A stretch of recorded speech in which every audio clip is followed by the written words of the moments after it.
Public ಟೈಮ್ಸ್ಗೆ ಸ್ವಾಗತ. ಇದೇ ಯತ್ನಾಳ್ ಹೇಳಿದ ಮುರ್ತುಜಾ ಖಾದ್ರಿ ಅವರಿಗೆ ಇವರು ಪೀಠದ ಗುರುಗಳು ಮಾಡಕ್ ಹೊಂಟ್ರ ಅಂತ ಇದೇ ಯತ್ನಾಳ್ ಮಾತಾಡಿದ್ದ. ಇವ್ರು ಮರ್ತಾರೆ ಗುರುಗಳು. ಇವತ್ತು ಏನೋ ಒಂದು ಒಲಿಸಿ ಏನೋ ಸಾಧನೆ ಮಾಡ್ಬಿಡ್ತಾರ ಅಂತ ಸ್ವಯಂ ಘೋಷಿತ ಮುಖ್ಯಮಂತ್ರಿ ಅಂತಾನ, ಮತ್ತೆ ಬಿಜೆಪಿಗೆ ಹೋಗ್ತೀನಂತಾನ. ಇವ್ ನಿಲುವರೆ ಐತಲ್ರಿ ಒಂದರ ಮಾತಾಡೋ ಮಾತನ್ನ ನನಗೆ ಹೇಳ್ತಾರ ಇವತ್ತಿ ಹಚ್ಕೊಂತೀನಂತ. ಎದಕ್ಕೆ ಇವತ್ತಿ? ಬಸವಣ್ಣವ್ರ ಬಗ್ಗೆ ಗೌರವ ಇಲ್ಲ, ವಿಭೂತಿ ಬಗ್ಗೆ ಧರ್ಮದ ಬಗ್ಗೆ ಗೌರವ ಇಲ್ಲ, ಇವ್ ಧರ್ಮದಲ್ಲಿ ಜನಶಾಲ ಇಲ್ಲ. ಅದಕ್ಕೆ ನಾನು ಇವ್ರೆಲ್ಲಾರ್ದು DNA ಟೆಸ್ಟ್ ಮಾಡ್ಬೇಕಾಗಿದೆ. ಯಾಕಂದ್ರೆ ಇವರು ಅಸಲಿ ಲಿಂಗಾಯತರೇ ಅಲ್ಲ, ಈ ಧರ್ಮದಲ್ಲಿ ಜನಿಸಿಲ್ಲ. ಅದಕ್ಕೆ ಇವ್ರದ್ದು DNA ಟೆಸ್ಟ್ ಮಾಡಿದ್ರೆ ಇವ್ರ ಅಸಲಿ ಬರುತ್ತೆ. ದಯವಿಟ್ಟು ಒಂದ್ ಸ್ವಲ್ಪ ಹೋಗಿ ಎಲ್ಲಾ ಮಠಗಳನ್ನ ಚೆಕ್ ಮಾಡ್ರಿ.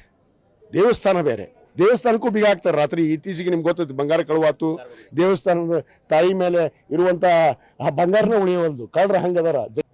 ಒಂದು ಮಠಕ್ಕೆ ಒಬ್ಬ ಗುರು ಇರಬೇಕು, ಒಂದು ಮನೆಗೆ ಒಬ್ಬ ಯಜಮಾನ ಇರ್ಬೇಕಂತ. ಇದು ನಮ್ಮ ಸಂಪ್ರದಾಯ. ಮಠ ಗುರುಗಳೇ ಇಲ್ಲಾರ್ದ ಮಠ ಆದ್ರೆ ಹೆಂಗಾಗತ್ರಿ?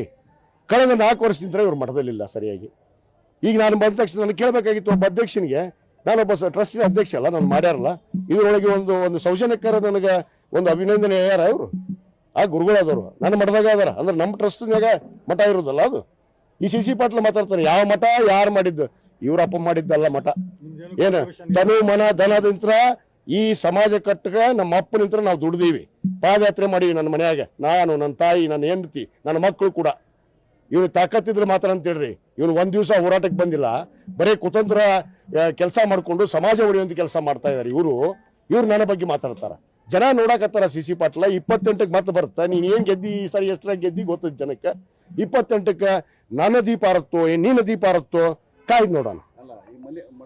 ನೋಡ್ರಿ, ಒಂದು ಮಠ ಒಂದು ಮನೆಗೆ ಯಾವ ಮಠ ಆದ್ರೂ ನೋಡ್ರಿ ಇವತ್ತು ಹೋಗಿ ಯಾವ್ದು ಗೇಟ್ ಇಲ್ವಾ? ಗೇಟ್ ಇದ್ದಿದ್ದಿಲ್ಲ. ನಾಯಿ ನರಿಗಳು ಬಂದು ಮಕ್ಕೋತಿದ್ವು, ಅಲ್ಲಿ ಜೂಜಾಟ ಮಾಡ್ತಿದ್ರು, ಇಸ್ಪೇಟ್ ಆಡ್ತಿದ್ರು, ಕುಡಿತಿದ್ರು. ಅದೇ ನಮ್ಮ ಧರ್ಮದರ್ಶಿಗಳು ಸಭೆಯಲ್ಲಿ ಚರ್ಚೆ ಆಗಿ ಇದನ್ನ ಮಾಡಿದ್ದು. ಏನು ಅಲ್ಲಪ್ಪ, ಅಲ್ಲಿ ಕೆಲಸದವ್ರು ಇದ್ರಲ್ಲ, ಅವ್ರಿಗೆ ಫೋನ್ ಹಚ್ಚಿ ಹೇಳ್ಬೇಕಾಗಿತ್ತು, ನಾ ಮಠಕ್ಕೆ ಬರ್ತಾ ಇದ್ದೀನಿ ಕಿಲಿತಿಗೆ. ಇವ್ರು ಮಠಕ್ಕೆ ಬಂದೇ ಇಲ್ಲ, ಕಿಲಿ ಹಾಕೋದಕ್ಕ ಮಠಕ್ಕೆ ಬಂದೇ ಇಲ್ಲ. ಬಂದು ಬಸವ ಮಂಟಪದಾಗ ಕುಂತಾರ ಅವ್ನು ಮುಂದಾಗ. ಅಲ್ಲಿ ನಾನು ವಿರೋಧಿಗಳನ್ನು ಕೂಡಿಸ್ಕೊಂಡು ಇದನ್ನ ಬಬ್ಬಾಟ ಮಾಡಿ ಆರೋಪ ಹೊರಿಸಿ ನನ್ನ ಮೇಲೆ ಗೂಬೆ ಕುದಿಸೋದಕ್ಕೆ ನಡೆಸುವಂತ ವ್ಯವಸ್ಥಿತವಾದ ಸಂಚು. ಈ ಸಂಚಕ್ಕ ಇವ್ರ ಅಪ್ರಾಣೆಗೂ ಬಗ್ಗದಿಲ್ಲ. ನನ್ನ ನಿರ್ಧಾರ, ನಮ್ಮ ಧರ್ಮದರ್ಶಿಗಳ ನಿರ್ಧಾರ ಅಂತಿಮ. ನಾವೇನ್ ಮಾತಾಡಿದೀವಿ ಈಗಾಗಲೇ ಅದು ನಾವು ಭದ್ರಾಗಿರ್ತೀವಿ, ಅದೇ ಮುಂದೆ ನಡೀತ. ನೋಡ್ತಾ ಇರ್ರಿ. ನೋಡ್ರಿ, ನಾವು ಸ್ವಾಮೀಜಿಗೆ ವಿನಂತಿ ಮಾಡ್ಕೊಂಡಿದ್ದೀವಿ, ಪೀಠದಲ್ಲಿದ್ದು ಧಾರ್ಮಿಕ ಚಟುವಟಿಕೆಗಳು ಇವತ್ತು ನಮ್ಮ ಮಕ್ಕಳಿಗೆ, ಮುಂದಿನ ಪೀಳಿಗೆಗೆ ಇವತ್ತು ನಮ್ಮ ಧರ್ಮದ ಸಂಸ್ಕಾರವನ್ನು ಕಲಿಸ್ಬೇಕು, ಧರ್ಮದ ಬಗ್ಗೆ ಚಿಂತನೆಯನ್ನ ಮಾಡಬೇಕು.